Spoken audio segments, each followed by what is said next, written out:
네, 강프로입니다. 자, 금양 보겠습니다. 금양 오늘 2.5% 내리고요. 또 다른 2차 전지들도 거의 한 약보합 수준에서 등락을 보이고 있습니다. 근데 최근에 강세를 보였었던 반도체도 그렇고 자동차 쪽도 그렇고 오늘은 조정폭이 조금 큽니다. 이 반도체 쪽이 AI 반도체를 앞세워서 굉장히 큰 폭으로 강세를 보였고 중소형주들이 꽤나 많이 강세를 보였는데 오늘은 조정폭을 조금 주는 그런 상황입니다. 그리고 지난주에 엔비디아가 고가가 나왔고요. 그리고 고가 나온 이후에 조정을 줬고 반등 이후에 오늘 또 약간 조금 안 좋은 그런 상황이 나오다 보니까 지금 시장이 전체적으로 안 좋은 좀 그런 상황이에요. 근데 그런 과정에서 한국 시장이 꺾일 수 있는 상황이 나오려면 이거 하나 명확히 기억하세요. 환율이 아예 낮은 위치에 있어야 돼요. 자, 환율이 낮다는 건, 즉 환율이 내려간다는 건 원화 가치가 올라간다는 거잖아요. 그럼 시장이 올라갑니다. 근데 제가 이야기하는 낮은 위치라는 건 지금과 같아요. 시장이 올라간다는 건데 지금 환율은요, 추가적으로 올라갔을 때 달러가 더 강해지는 그런 움직임이기 때문에 지금 여기서 뭐 시장이 붕괴되거나 그럴 수 있는 상황이 아닙니다. 자, 그러면 시장은 계속해서 순환매가 돈다는 거고, 순환매가 돈다는 과정에서 우리는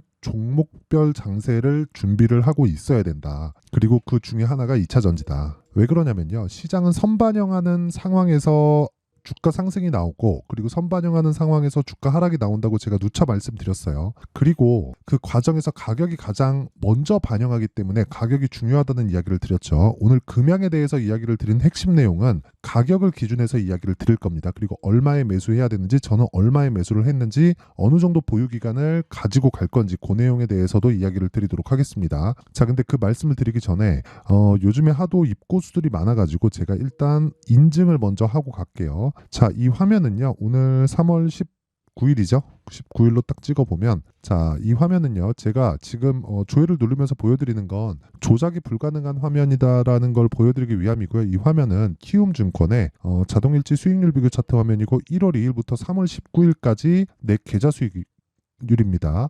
109%예요. 자, 근데 같은 기간 동안의 시장 등락률은 뭐 그렇게 큰 폭의 뭐 상승하거나 하락한 적이 없죠. 그러니까 시장을 기준해서 봤을 때는 사실상 비교할 수 없을 정도의 성과를 내고 있다. 그리고 이건 계좌 수익입니다. 손실난 부분이 다 포함되어 있는 그런 상황이기 때문에 가장 투명한 인증을 하고 있다. 운 좋게 종목 하나 잡아가지고 뭐 그런 걸 보여드리는 게 아니라는 뭐 그런 겁니다. 그리고 이 내용을 토대로 제가 구독자분들과 함께 10억 만들기 프로젝트를 진행하고 있습니다. 자, 그러면 이 내용을 토대로 제가 어떤 종목을 매매하는지 그 내용에 대해서도 이야기를 드릴 건데, 종목 관련해서 이해가 되기 시작하면 아마 다른 종목에서도 충분히 수익을 내실 수 있을 겁니다. 자, 이 화면은 키움증권에서 제공하는 0606 화면이고요. 제 매매 타점이 다 나와 있는 그런 차트 화면이라고 보시면 됩니다. 자, 실제 이 HLB 제약을 보면 제가 정확하게 3월 11일 날 23,550원에 공략을 해서 하나, 둘, 이틀 만에 매도한 결과 19%의 수익을 내고 나왔고요. 그리고 그 이후에 시장이 안정되어 있는, 즉 종목이 안정돼가는 부분을 확인하고 나서 다시 매수 구간으로 잡고 지금도 수익 구간에 있습니다. 어떤 구간에서 매매를 했는지가 중요해요. 신고가 구간이죠. 그렇죠? 자, 그리고 이런 부분을 제가 아까 전에 말씀드렸었던 내용처럼 소통방에서 다 공유를 하고 10억 만들기 프로젝트를 진행하고 있다. 자, 그리고 어저께 같은 경우에도 보면 금양을 장중에 매수한 내용이 있죠. 11시 23분. 그리고 오늘도 삼익 THK 시장가 매수 8시 52분. 장 시작 전에 종목 공유가 다 됩니다. 이거 말고도 그동안 반도체 종목군들에 대한 움직임이 상당히 좋았었는데, 뭐 반도체 관련주들에 대한 매매를 보더라도요. 뭐 자람 테크놀로지, 그렇죠. 3월 달 들어서 매매한 결과 3거래일 동안 75%, 그리고 2월 달에는 네페스 아크. 자, 내용 보면 거의 뭐 일주일이 채 걸리지 않는 기간 동안 32%의 수익. 이거 외적으로도 충분한 수익을 거뒀기 때문에 아까 전에 보셨던 계좌 수익이 가능할 수 있었던 겁니다. 그리고 그런 부분을 제가 소통방에서 다 공유하고 있으니까 매매하는 과정에서 정말 내가 가격에 대해서 잘 모르겠고 이해를 하고 싶다 하시는 분들은 소통방으로 들어오시면 되고, 다 무료로 진행을 합니다. 그렇죠? 뭐 네페스 아크, 뭐 자람 테크놀로지 이런 종목들이요, 쭉 올려서 보면 다 확인이 가능하죠. 여기 3월 11일 자람 테크놀로지 시장가 매수 8시 53분 장 시작 전에 다 종목 공유가 됩니다.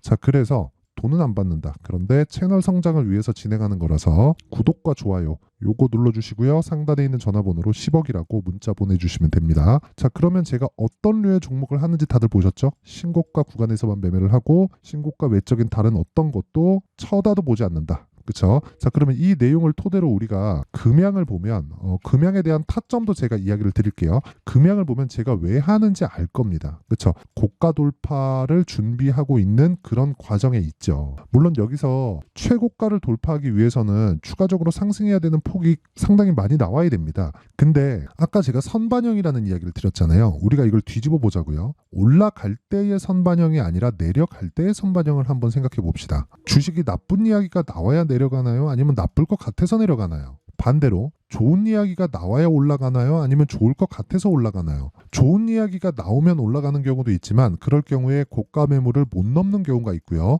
좋은 이야기가 나오고 주가가 올라가기 시작해서 신고가를 만들고 선반영 구조의 첫 번째 단계인 신고가 구간에 들어가면 여기서부터 타점을 잡는 겁니다. 그러면 우리는 기본적으로 저가는 버려야 된다는 거예요. 2차전지 관련돼서 앞으로 무언가가 나오고 뭐 향후 성장할 수 있고 그런 부분은 사실상 너무 당연해요. 그거는 사실 그렇잖아요. 2차전지 시대, 엄밀히 따지면 전기차 시대가 오는 이유는 뭐죠? 탄소 배출을 낮추기 위함이죠. 이거는 공감대가 형성되어 있기 때문에 어디서 진행하나요? 정부에서 진행합니다. 각국 정부에서. 그렇죠? 이러기 위해서는 인프라 투자가 필요합니다. 근데 이 인프라 투자를 기업에서 할 수 있나요? 없죠. 이건 정부에서 해줘야 되는 거예요. 그러면 정부 주도하에 전기차 시대가 오는 건데 그 원리가 탄소 배출을 낮추는 거기 때문에 이 탄소 배출을 낮추는 거에 대한 건 타협이 불가능합니다. 단지 속도 조절은 있을 수 있겠죠. 근데 그 속도 조절이 있는 상황에서 주가가 먼저 갔으면 즉 선반영을 받은 상황이면 어떻게 될까요? 조정을 받죠. 그게 조정의 이유입니다. 단지 지금 말씀드리는 이유는 금양 그리고 2차전지 관련주들의 조정의 이유에 대해서 이야기를 드린 겁니다. 예를 들어서 그래요. 반도체가 오늘 조정을 받고 있고 저도 반도체 종목을 많이 보유하고 있기 때문에 오늘 제 계좌는 마이너스 상태입니다. 그런데 조정을 왜 받을까요? 앞으로 나올 실적에 대한 부분보다 주가가 먼저 뛰었고 또는 앞으로 나올 실적 또는 지금 나온 실적 대비해서 주가가 먼저 뛰었기 때문입니다. 이번 분기에 실적은 10이 나올 건데 주가는 이미 10 또는 12가 나왔어요. 그러면 혹시라도 12일 경우에 10밖에 안 나오면 이만큼의 조정을 받는 게 맞고요. 10이 나올 수 있는데 10까지 올라갔다면 혹시 10이 안 나올 수도 있다는 것 때문에 조정을 줄 수도 있겠죠. 그런 상황이 벌어지고 있는 거예요. 그런데 성장주들을 기준으로 봤을 때 어떤 종목이든 올라가는 과정에서 보잖아요. 그러면 무조건 비쌉니다. 금양도 마찬가지요. 금양이 싸지려면 어떻게 돼요? 실적이 좋아져야 돼요. 근데 실적이 언제 좋아지나요?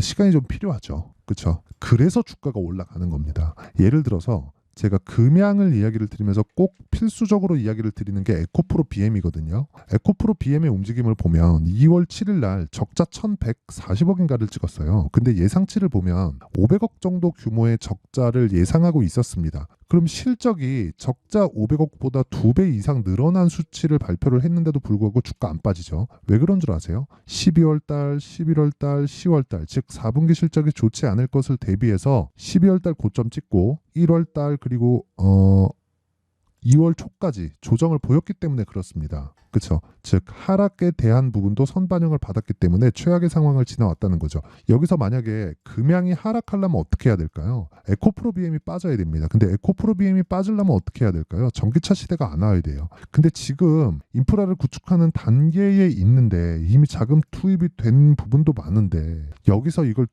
뒤집을 수 있을까? 그 자체가 어렵다는 거죠. 그리고 무엇보다 전기차 시대가 온다는 건 효율을 따져서 오는 게 아닙니다. 그리고 진짜 중요한 건 아직 실적이 에코프로 같은 경우에는 개화되는 첫 번째 단계 정도는 지나간 것 같아요. 근데 관련돼 있는 다른 종목들이죠. 금양을 포함해서 LNF도 그렇고 코스모 그룹도 그렇고 그렇죠. 전체적으로 봤을 때는요. 실적치가 그렇게 좋지 못합니다. 그걸 어디서 볼 수 있냐면 자 보세요. 약간 좀 직관적으로 보기 위해서 에코프로로 한번 볼게요. 에코프로 시세는 뭐 다들 알고 계실 테니까 자 2020년에 에코프로가 10,000원이었거든요. 근데 2021년이 되니까 15만 원이 됐습니다. 21년 한 11월경 정도 될 거예요. 그러면 상승폭이 몇 프로죠? 1,500%잖아요. 그렇죠? 근데 실적이 10배 증가한 건 22년도입니다. 그렇죠? 근데 22년도에 결산 실적 언제 나오죠? 23년 초에 나오죠. 그렇죠. 그러면 여기서부터 여기까지 15배. 그리고 나서 실적이 22년도에 좋았죠. 10배 올랐어요. 10배면 1000% 정도 올라간 거잖아요. 거의 한 800%, 900% 정도 실적이 뜬 거잖아요. 그러면 이 상태에서 1500% 오르고 실적은 1000% 올라가고, 그러면 여기서 우리가 생각을 해보자고요. 1000% 올라간 실적을 대비해서 23년 초부터 시작해서 주가가 1500%가 더 올랐어요. 그렇게 해서 만들어 놓은 게 150만 원짜리 주가입니다. 그렇죠? 그러면 우리가 생각해 봅시다. 지금 시가총액 16조. 여기서 10분의 1 잡아보죠. 10분의 1 잡으면 6만 원 정도잖아요. 6만 원의 주가는, 이게 약간 좀 복잡하게 말씀드려서 죄송한데, 6만 원 정도의 주가는요. 어느 정도냐면 쭉 보면 22년도 초반 정도. 그렇죠? 22년 저가가 6만 원입니다. 그렇죠? 그럼 이때 당시의 시가총액이 얼마란 소리예요? 에코프로의 시가총액 보면 쭉 올려서 볼게요. 1조 6천억. 그렇잖아요. 그렇죠? 10분의 1을 잡았으니까 제가 1조 6천억 정도입니다. 1조 6천억이었을 때 22년도에 좋아지는 상황이 나왔잖아요. 그렇죠? 좋아지는 상황이 나왔고, 여기에 대한 프리미엄을 붙였을 때 보면 23년 초에 나오니까 애초에 800억이나 600억 가지고는 1조 6천억 정도의 시가총액, 그리고 여기서 한 60% 정도 하락한 거니까 그냥 계산하기 쉽게 곱하기 2만 잡더라도 1.6조 곱하기 2를 잡으면 3.2조잖아요. 3.2조에 600억, 800억 요 정도 실적은 사실상 비싼 주식이었다는 거죠. 그때 당시에도. 그러니까 지금 실적이 꺾인 부분을 가지고 먼저 조정을 받은 거지, 여기서 추가적으로 뭐 조정을 받을 수 있을 만한 실적이 아니라는 거예요. 실적은 나빠서 빠지는 게 아니라 실적 대비해서 주가가 먼저 올라와서 빠진 거니까. 이게 성장주의 핵심이잖아요. 성장주가 앞으로 성장할 거니까 올라가는 거지, 지금 다 성장했는데 왜 올라가요? 그렇죠? 주식은 앞을 보면서 반영되는 거예요. 그러면 이 내용을 토대로 금양을 보면 어떤 상황이 되는 거예요? 자, 보세요. 금양 실적 보면 적자.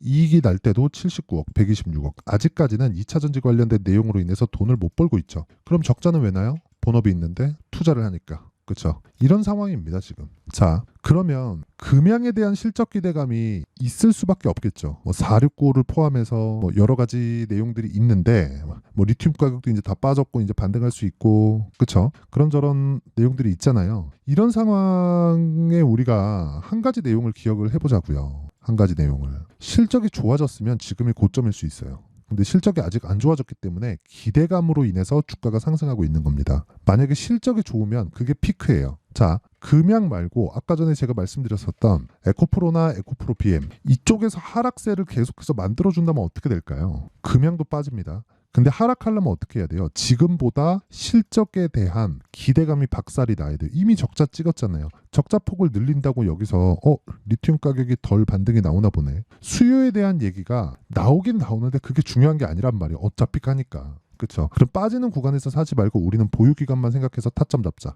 그렇죠? 어쨌든 신고가 구간이 첫 번째 단계고, 그리고 반대의 개념을 잡으면 신저가 구간이 하락하는 첫 번째 단계겠죠. 그럼 이 구조 내에서 우리가 봐야 되는 건 뭐예요? 선반영에 대한 이해. 이게 가격 형성의 원리예요. 그렇죠? 여기에 맞춰서 매매를 하면 되는 거고, 금양은 하락하기 위해서, 즉 추세를 이탈하고 하락하기 위해서는 에코프로 BM이 완전히 작살이 나야 됩니다. 완전히 작살이 나야 돼요. 근데 그럴 수 있다 없다? 없습니다. 그렇죠? 왜? 실적은 이미 꺾였기 때문에. 그렇죠? 실적이 다음 분기 좋을 것이다. 이걸 기대하지 말라는 거예요. 이걸 기대하면 실망감에 매도할 수밖에 없다. 주식시장에서 우리가 판단하고 체크하고 확인할 수 있는 유일한 길은 실적인데, 그 실적이 좋아지는 상황을 봐야 되는 거지, 실적이 좋은 걸 보는 게 아니라고요. 앞으로 좋아질 수 있는 상황이 또 나왔네. 이렇게 돼야 되는 거예요. 그러니까 이게 조금 이해가 어려우실 텐데 이게 답입니다. 주식시장은 이게 답이에요. 그럼 지금은 어때요? 실적이 좋지 않기 때문에 더 갈 수 있다. 그렇죠? 기대감이 존재하고 있으니까. 금양의 지금 시가총액은 7조 3천억입니다.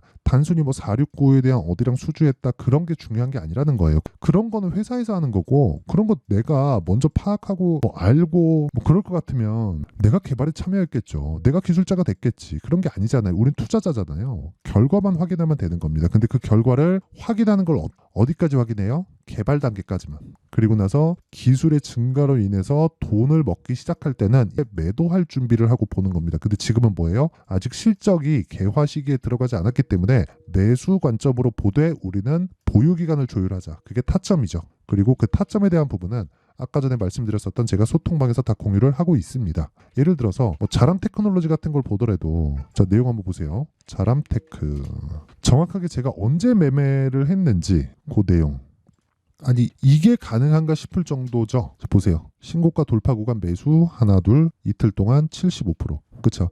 이게 가능해? 이런 정도죠. 근데 모든 종목들 제가 수익을 보고 있는 예를 들어서 뭐 HLB 같은 경우에도 보면 그쵸? 계속해서 신고가 돌파 매수 매도한 결과 1월 달에 31% 수익 그리고 쭉 올라가서 2월 말 3월 초에 매수한 결과 몇 프로 18%의 추가 수익을 냈죠. 이런 부분 즉 타점에 대한 부분 기간을 조율하는 부분을 제가 소통방에서 다 공유를 하고 있으니까 매매하는 과정에서 내가 너무 어렵다 하시는 분들은 소통방으로 들어오시면 되고 무료로 진행한다. 돈은 안 받지만 채널 성장을 위해서 구독과 좋아요 요거 눌러주시고요. 상단에 있는 전화번호로 10억이라고 문자 보내주시면 됩니다. 자 내용 정리 한번 할게요. 주식시장은 미래가치를 반영하고요. 반영하는 과정에서 가격이 먼저 뜬다. 가격이 먼저 뜬다는 건 우리가 봐야 될 게 실적이나 재료, 모멘텀, 뉴스 이런 것보다 먼저 봐야 될 게 가격이라는 거예요. 그 뒤에 실적이나 모멘텀, 재료, 뉴스 이런 걸 보라는 거죠. 그러면 가격을 먼저 보고 나서 우리가 상황 체크를 하자. 이게 답니다. 그쵸? 자 그러면 지금 강한 종목이 뭐라는 거예요?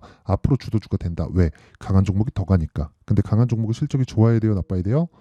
좋아서 좋을 게 없다. 왜? 이미 그런 부분을 선반영했기 때문에 반영이 돼 있을 경우가 많죠. 비싸졌다는 거죠. 근데 꿈에 대한 부분으로 비싸진 건 기대감이 차 있는 거예요. 그런 부분들이 한국 시장에도 많고 미국 시장 같은 경우에도 미국은 실적을 확인하고 가는 경우가 많은데 미국 시장은 시장을 형성해서 그렇습니다. 이게 무슨 얘기냐면 미국은 실적에 대한 확인이 있을 때도 주가가 올라가요. 왜? 시장을 형성하니까. 그쵸? 딱 그 차이가 있는 거니까 그 차이를 두고 보시면 주식을 보시는데 조금 편할 겁니다. 자, 어쨌든 지금 중요한 건 지금 강한 종목군들을 어떻게 분류해서 어떻게 판단할지 그 내용이니까 영상 끝까지 시청하시고요. 그런 내용에 대해서 다 이해를 시켜 드릴 테니까 모든 분들이 성공 투자하셨으면 참 좋겠습니다. 자, 24년도가 돼서도 시장은 여전히 어렵습니다. 자, 근데 시장은 항상 어려울 거예요. 앞으로도 계속해서 어려워질 겁니다. 자, 근데 제가 매월 대시세 종목을 구독자분들에게 공개를 합니다. 자, 내용을 보면 12월 달에 실제 공개를 했었던 강프로의 대시세 종목에 대한 내용인데 대기업을 상대로 안정적인 매출 구조를 가지고 있고요. 그리고 현재 주요 거래처는 삼성전자, 인텔, 하이닉스, TSMC 해외에 반도체 관련된 기업이라는 걸 알 수 있죠. 그만큼 1월 달에 제가 보고 있었던 종목은 반도체 관련주라는 걸 알 수 있습니다. 공개를 해드리면 이 내용입니다. 여기 어보브 반도체 그쵸? 실제 제가 거래한 내용을 공개를 한 거고요. 수익에 대한 크기를 보면 공략한 시점 제가 가격대를 함께 공개를 해드렸는데 공략한 시점부터 21%의 수익 마감이 된 것을 확인해 볼 수가 있습니다. 자, 근데 지금도 마찬가지입니다. 지금은 어떤 이슈가 있을까요? 2월 달에 발표한다는 기업 밸류업 프로그램이 있죠. 근데 그걸로 인해서 지금 2월 달에 발표한다고 이야기가 나온 상황이고요. 무엇보다 우리가 생각해야 될 내용은 한 가지입니다. 어떤 이슈나 그리고 어떤 뭐 상승할 수 있는 내용으로 인해서 주가가 올라가는 것은 맞죠. 하지만 가격이 먼저 반영한다는 걸 반드시 알고 있어야 되고 그런 내용에 대한 파악이 되었을 때 그쵸? 여기 어보브 반도체처럼 21% 그쵸? 대략 3에서 4일 동안 20% 이상의 수익을 먹을 수 있고요. 그리고 여기 HLB 같은 종목처럼 대략 일주일이 채 되지 않는 기간 동안 30%의 수익을 낼 수 있습니다. 자, 그러면 답은 나왔어요. 재료에 대한 부분보다 중요한 게 가격이다. 자, 근데 지금 시장에 쏠려 있는 게 뭐죠? 2월 달에 발표하는 기업 밸류업 프로그램에 대한 내용이죠. 자, 그러면 우리가 이쪽에다가 지금 집중을 해야 될까요? 그 내용을 한번 보겠습니다. 기아차의 차트를 보면요. 1월 24일 날 정부단에서 입김을 불어넣은 이후에 시세가 강하게 발생한 것처럼 보이지만 애초에 12월 달부터 신고가를 달성했다는 걸 확인할 수 있습니다. 자, 그러면 우리가 스케줄을 따져봤을 때 우리가 어디를 봐야 될까요? 4월 달 총선을 봐야 됩니다. 드디어 때가 온 거죠. 4월 달 총선이 끝나면 그 뒤엔 뭐가 있죠? 대선 전국으로 들어갑니다. 그러면 우리는 4월 달 총선부터 시작해서 대선까지 이어질 수 있는 종목을 찾는 게 정말 중요합니다. 그게 정부 정책의 방향과 그리고 스케줄에 맞춰서 가는 거예요. 정치적인 상황에 따라서 주가가 움직이는 걸 우리는 수도 없이 많이 봐왔기 때문에 스케줄에 맞춰서 가는 게 지금으로서는 답이 될 수 있습니다. 그리고 무엇보다 어느 정도의 시세를 내는지 그 첫 번째 단계인 상황을 그쵸 제가 12월 달 밝혀드렸었던 대시세 종목으로 이미 공개를 해드렸기 때문에 그쵸 어떻게 제가 매매를 했는지까지 다 보여드렸습니다. HLB처럼 그쵸 31.9% 걸린 시간은 4일밖에 되지 않죠. 이 종목을 제가 가격과 그리고 어떤 종목인지를 애초에 12월 달부터 공개를 한 겁니다. 자, 그러면 지금도 마찬가지예요. 앞서서 제가 말씀드렸었던 23년도에 했었던 여러 가지 종목들이 있죠. 한미반도체 같은 종목들도 여기 소통방에서 모두 공개를 해서 실제로 10,000원부터 60,000원까지 상승한 내역이 있고요. 왜 공략을 했는지를 제가 다 공개를 해드렸습니다. 근데 지금도 마찬가지라는 거죠.